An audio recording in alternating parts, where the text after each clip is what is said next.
আর আপনি যত পাপ করেন না কেন মায়ুস হবেন না, মন ছোট করবেন না।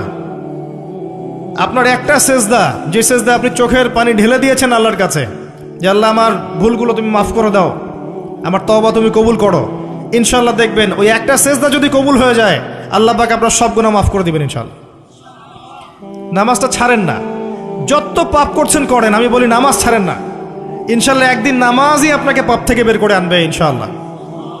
আর শয়তান আপনাকে হতাশ করতে চাইবে, শয়তান আপনাকে হতাশ করতে চাইবে যে তুই তো গার্লফ্রেন্ডের সাথে কথা বললি, রাতের বেলা পর্ন দেখলি, তুই তো ফ্রি মিক্সিংয়ে আছিস, তুই মাদক দ্রব্য খাচ্ছিস, তুই কাজে ফাঁকি মারিস, তুই ট্যাক্স আদায় করিস নাই, দুর্নীতি করছিস, তুই আবার নামাজ পড়বি কেন? শয়তান আপনাকে এগুলো বোঝাবে কিন্তু, যে নামাজ তো আমার শোভা পায় না, আমি তো অনেক পাপী মানুষ, এই ধোকায় পা দিবেন না।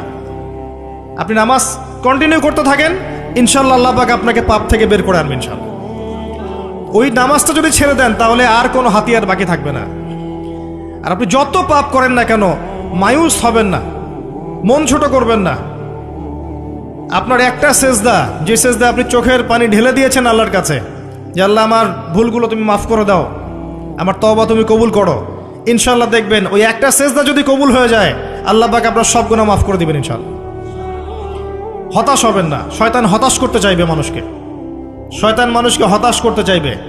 এমনকি আপনার যদি পাহাড়ের পরিমাণ ঋণ থাকে, ওই ঋণ শোধ করার ব্যবস্থা আল্লাহ পাক করে দিবেন ইনশাআল্লাহ তাআলা। হতাশ হবেন না, নামাজ ছাড়েন না। আর আমি একটা কথা বারবার বলেছি, আবারও বলছি, যে চলমান যে 3G 4G নামাজগুলো চলছে এগুলো থেকে নিজেকে দূরে রাখবে। সব এখন ডিজিটাল, নামাজও ডিজিটাল। দেখা যায় যে 5 মিনিটের মধ্যে 4 রাকাত নামাজ শেষ, মাশাআল্লাহ। ইমাম সাহেব যদি 10 মিনিট পড়ায় দেয় তাহলে তো তার চাকরি নট। বোঝেন না এত তারা, আমার সময় নাই, আমরা ব্যস্ত মানুষ, এত সময় লাগে নামাজ পড়তে? ইমাম সাহেবকে বলছে, কমিটি ইমাম সাহেবকে চার্জ করছে, অথচ ইমামের উচিত তাদেরকে চার্জ করা। উল্টে গেছে এখন আর কি। ওইদিকে আসবো আমি। দাসী তার মনিবকে জন্ম দিবে, মানে সমাজের ন্যায় অন্যায় ভালো মন্দ হক বাতিলের মানদণ্ড উল্টে যাবে। দাসী কখনো মনিবকে জন্ম দেয়? মানদণ্ড উল্টে যাবে। আসেন রিল্যাক্সে নামাজ পড়বেন ইনশাআল্লাহ, আল্লাহ পাক তৌফিক দান করুন। নামাজের মধ্যে যা পড়ছেন এটাকে বোঝার চেষ্টা করতে হবে অর্থটা, তখন দেখবেন নামাজে মনোযোগ বাড়বে ইনশাআল্লাহ। তার আগে অজুটাকে ভালো করে করবেন, তাড়াহুড়া করে অজু করবেন না, রিল্যাক্সে অজু করেন, অজুর অঙ্গগুলোকে সুন্দর করে ধন। অজু পরিষ্কার হয় না, এই জন্য নামাজে মনোযোগ থাকে না। আর একটা বদভ্যাস আমারও আছে, আপনাদের সবারও আছে আমি জানি, অজুতে আমরা যে পরিমাণ পানি খরচ করি, এই পরিমাণ পানি দিয়ে নবী সাল্লাল্লাহু আলাইহি ওয়াসাল্লাম গোসল করতেন। হ্যাঁ, আর আপনার মাথায় যত চুল আছে তার চেয়ে বেশি চুল ছিল নবী সাল্লাল্লাহু আলাইহি ওয়াসাল্লামের মাথায়। আপনার 2-3 জনের মাথায় যত চুল আছে তার চেয়ে বেশি চুল ছিল নবী সাল্লাল্লাহু আলাইহি ওয়াসাল্লামের মাথায়। তারপরেও তিনি অল্প পানি দিয়ে গোসল করে ফেলতেন। আর আমাদের দেখবেন যার ইমানের জোর যত বেশি, তার ট্যাপের স্পিড তত বেশি। মসজিদে যাবেন দেখবেন জোরে ট্যাপ ছেড়ে দিয়েছে, অজু করতেছে। একজন মানুষের গোসলের পানি দিয়ে একাই অজু করে ফেলে। পানির লেয়ার দিন দিন নেমে যাবে আমাদের এই পাপের কারণে। কুল আরাআইতুম ইন আসবাহা মাউকুম গাওরা, সূরা মুলকের শেষ আয়াত পড়ে দেখেন। বলুন হে নবী, তোমরা যদি কখনো সকালে উঠে দেখো যে পানির স্তর সব নিচে নেমে গেছে, পানি নাই, ফামা ইয়াতিকুম বিমাইন মাইন, কোন সেই সত্তা আছে তোমাদেরকে পানি এনে দিবে, প্রবাহমান পানি? দিন দিন ঢাকা শহর সহ বড় বড় যে সিটিগুলো আছে এগুলোর পানির লেয়ার নিচে নেমে যাচ্ছে। আমাদের অপচয়ের কারণে এমন হচ্ছে। প্রচুর পানি আমরা অজুতে অপচয় করি। গোসল দেখবেন শাওয়ার নিচ্ছে, ওই যে আমাদের ডিজিটাল ইয়াজুজ আর মাজুজের বাথরুম যেগুলো আছে, পানি চোষা বাথরুম, মানে 10-20 বালতি পানি দিয়ে শাওয়ার নিয়ে নিবি। হ্যাঁ, আর মহিলা হলে তো কথাই নাই, আরো 10 বালতি এক্সট্রা লাগায়। তো সমস্যা, অজু ঠিক করতে হবে, তারপরে সলাতে মনোযোগ বসবে ইনশাআল্লাহ। আল্লাহ পাক আমাদেরকে সলাত বুঝে আদায় করার তৌফিক দান করুন। মনোযোগ চলে যাবে, যাওয়া আসা করবে, মনোযোগ যাওয়া আসা করবেই, কিন্তু মনোযোগ ধরে রাখার চেষ্টা করতে হবে। ইনশাআল্লাহ তাআলা আল্লাহ পাক যদি ইহসান দান করেন মনোযোগ বাড়বে ইনশাআল্লাহ আযজা ওয়া জাল। আরেকটা টিপস বলবো, সেটা হলো নামাজে সূরাগুলোর মধ্যে ভেরিয়েশন রাখতে হয়। যেমন প্রতিদিন যদি আপনি একই রকম সূরা পড়েন, আমি নিজেও দেখেছি যে আপনি প্রত্যেক ওয়াক্তেই যদি একই সূরা দিয়ে নামাজ পড়ে থাকেন, দেখবেন মনোযোগটা তুলনামূলক কম পাচ্ছেন। তো এক এক রাকাতে যদি আপনি ভেরিয়েশন নিয়ে আসেন, সূরার মধ্যে ভেরিয়েশন বোঝেন তো, বৈচিত্র্য নিয়ে আসেন, আপনি দেখবেন মনোযোগ বাড়বে। খেয়াল করে দেখেন। এবং তাসবিহ তাহলিল যেগুলো করছেন এগুলোর অর্থটার দিকে যদি ফোকাস করেন, মনোযোগ কিছুটা হলেও বাড়বে। আরেকটা কাজ করলে মনোযোগ বাড়বে, প্রত্যেক সেজদায় দোয়া করতে পারলে। সেজদা করছেন, শুধু সুবহান রাব্বিয়াল আ'লা এতটুকু বলে উঠে যাবেন না, কমপক্ষে একটা দুটো দোয়া করেন, একটা দুটো দোয়া করেন সেজদায়। কারণ সেজদায় সবচেয়ে বেশি দোয়া কবুল হয়। আল্লাহ রাসূল সাল্লাল্লাহু আলাইহি ওয়াসাল্লাম বলেছেন, বান্দা সেজদায় আল্লাহর যত কাছে থাকে অন্য কোনোভাবে বান্দা এত কাছে আসতে পারবে না।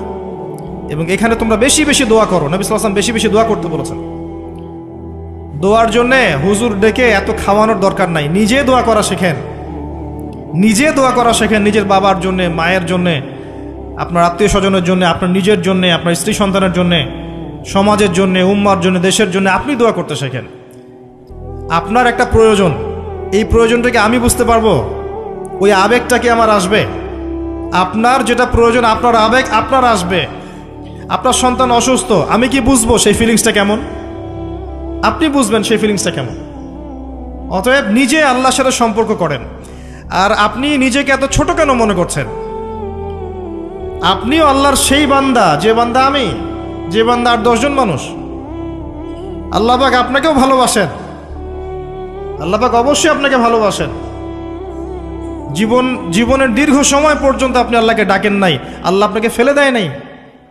আল্লাহ আপনাকে খাওয়ান, এখনো পরান, বাঁচিয়ে রেখেছেন, আল্লাহ নিয়ামত দিয়েছেন। আল্লাহ আপনাকে ভালো না বাসলে এমনি করেন? আল্লাহ পাক অপেক্ষা করছেন কবে খালি আপনি আসবেন আল্লাহর কাছে, এসে বলবেন আস্তাগফিরুল্লাহ ওয়া আতুবু ইলাইহি। আল্লাহ পাক অপেক্ষা করে বসে আছেন আপনার জন্য। আপনি কোথায় যাচ্ছেন? ফাআইনা তাযহাবুন। আল্লাহ পাক বলেছেন ফাআইনা তাযহাবুন, কোথায় যাচ্ছ তোমরা? কোথায় যাচ্ছেন? টাকার পিছনে, বাড়ি গাড়ি, স্ট্যাটাস, স্ত্রী সন্তান, ভোগবিলাসের পিছনে? আল্লাহ অপেক্ষা করছেন আপনার জন্য। আসেন, সেজদা করেন। ওয়াসজুদ ওয়াকতারিব, সেজদা করেন, নিকটবর্তী হন। আল্লাহ আপনার জন্য অপেক্ষা করছেন।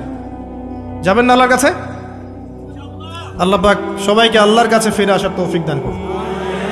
এটাই হোক আমাদের কাছে আসার গল্প, এটাই হোক আমাদের কিসের গল্প? কাছে আসার গল্প। আমাদের জেনার গল্প দরকার নাই। ওদের কাছে জেনা হচ্ছে কাছে আসার গল্প, যার ব্যাপারে আল্লাহ বলেছেন লা তাকরাবু জিনা, ওর ধারের কাছেও যেও না, আর তারা ওইটাকে বলবে কাছে আসার গল্প। ইন্না লিল্লাহ ওয়া ইন্না ইলাইহি রাজিউন।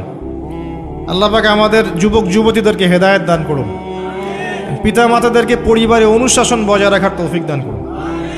আমাদের এই কাজগুলোর প্রতিফল কিন্তু আমাদেরকে ভোগ করতে হবে। আমাদের মেয়েদের, আমাদের ছেলেদের, তাদেরকে আমরা কিভাবে বড় করছি এটার হিসেব কিন্তু আমাদেরকে চুকিয়ে দিতেই হবে। পিতামাতাদেরকে বলবো সচেতন হয়ে যান। আল্লাহ পাক তৌফিক এনায়েত করুন, আমিন। আর যারা ওই পথে চলে গেছেন তাদের উদ্দেশ্যে একটা কথা বলবো, সেটা হচ্ছে যে এটা একটা মোহ, একটা ভ্রম। বাস্তবতা হচ্ছে যে আপনাকে প্রতিশ্রুতি দিচ্ছে সে আপনাকে অনেক ভালোবাসে, আদতে সে আপনাকে ভালোবাসে না। আদতে সে আপনার অবস্থানকে ভালোবাসে। আপনি আজ হোক আর কাল হোক এটা বুঝতে পারবেন যে সে আপনাকে ভালোবাসে না, আপনার অবস্থানকে ভালোবাসে। আপনার অবস্থান যদি ভালো থাকে সে আপনাকে ভালোবাসবে, অবস্থান ভালো না থাকলে ভালোবাসবে না। একইভাবে আপনি একটা মেয়ের কাছে যে ভোগবিলাস চাচ্ছেন, একটা ছেলে একটা গায়রে মাহরাম মেয়ের সাথে ফ্রি মিক্সিং করলে তার একটাই উদ্দেশ্য থাকে, সেই মেয়েটাকে ভোগ করা।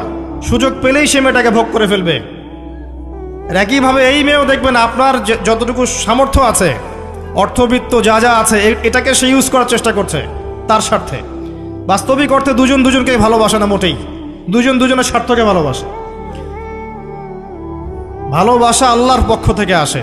কখন আসবে? যখন আপনি হালালের উপর থাকবেন, যখন আপনি বিয়ে করবেন হালালভাবে।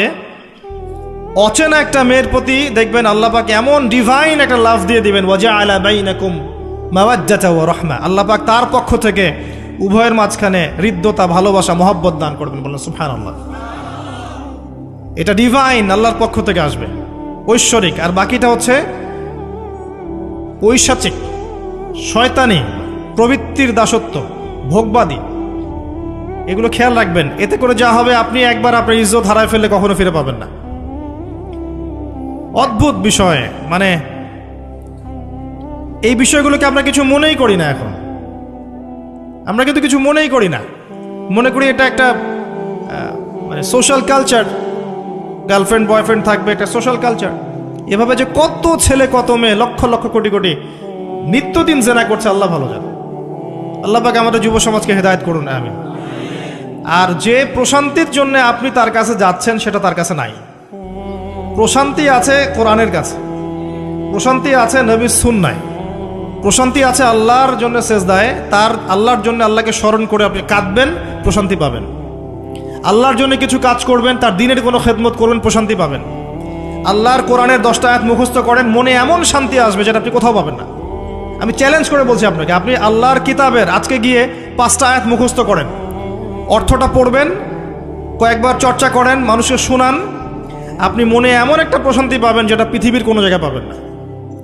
এখানে প্রশান্তি এত এত বেশি মাত্রা আসবে, যার খবর যদি ওই পশ্চিমারা জানতো, তাহলে আমার কলিজায় বোম মেরে উড়িয়ে দিত। কথা বুঝতে পারেন নাই?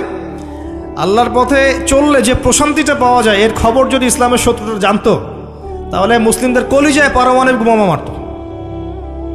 তারা জানে না কি প্রশান্তি এখানে পাওয়া যায়। আপনি যে প্রশান্তির জন্য এখানে যাচ্ছেন, এটা ওখানে নাই। কোরআনের কাছে আছে, সেজদায় আছে, নামাজে আছে, তাহাজ্জুদে আছে, আল্লাহর জিকিরে আছে। আর নেককার স্ত্রীর কাছে আপনি প্রশান্তি পাবেন। এটা আল্লাহ আপনাকে গিফট দিয়েছেন। আদম আলাইহিস সালামকে আল্লাহ পাক দিয়েছেন না? তার একাকী বোধ হচ্ছিল জান্নাতে, আল্লাহ পাক সঙ্গিনী সৃষ্টি করেছেন। এখানে আপনি প্রশান্তি পাবেন, বাকিগুলো প্রশান্তির উৎস নয়। পরে দেখা যাবে ওখানে ছাকা খেয়েছে, খেয়ে তারপরে মাদক সেবন করবে, তারপরে মিউজিকের কাছে যাবে, তারপরে দেখবেন যে পতিতালয়ে যাচ্ছে, তারপরে হয়তো গুন্ডামি করবে, জীবনটা উচ্ছৃঙ্খল হয়ে গেল। কেউ কেউ আত্মহত্যাও করবে, কারণ হচ্ছে ওই যে শুরুতে একটা মেয়ের সাথে প্রেম করে ছাকা খেয়েছে, ওখানে প্রশান্তি খুঁজেছে, শয়তান এদেরকে নিয়ে খেলেছে, এক পর্যায়ে দুজনের জীবন নষ্ট করে ফেলে দিল। আদতে কি হলো? মুসলিম উম্মাহ থেকে 2টা নক্ষত্র ঝরে গেল। হয়তো ওই যুবককে দিয়ে দিনের কোনো খেদমত হতো, এখন আর হলো না। হয়তো ওই যুবক তার যৌবনকালটা ইবাদত করে কাটাতে পারত, আরও সে ছায়া পেত, আর পেল না। শয়তান সাকসিড, শয়তান জিতে গেল। এ হচ্ছে বাস্তবতা। বাস্তবতা বোঝেন, আল্লাহর কাছে ফিরে আসেন, আল্লাহ আপনার অপেক্ষা করছেন। আসবেন না আল্লাহর কাছে? এটাই হোক আল্লাহর কাছে আমাদের কাছে আসার গল্প। আল্লাহ পাক আমাদেরকে তৌফিক দান করুন, আল্লাহুম্মা আমিন। তো সুন্নতের কথা বলতে গিয়ে আসলাম। নবী সাল্লাল্লাহু আলাইহি ওয়াসাল্লামের সুন্নাহ আমরা যেন আমাদের সামগ্রিক জীবনে পালন করার চেষ্টা করি, আল্লাহ পাক চেষ্টাটা যেন কবুল করেন, আমিন।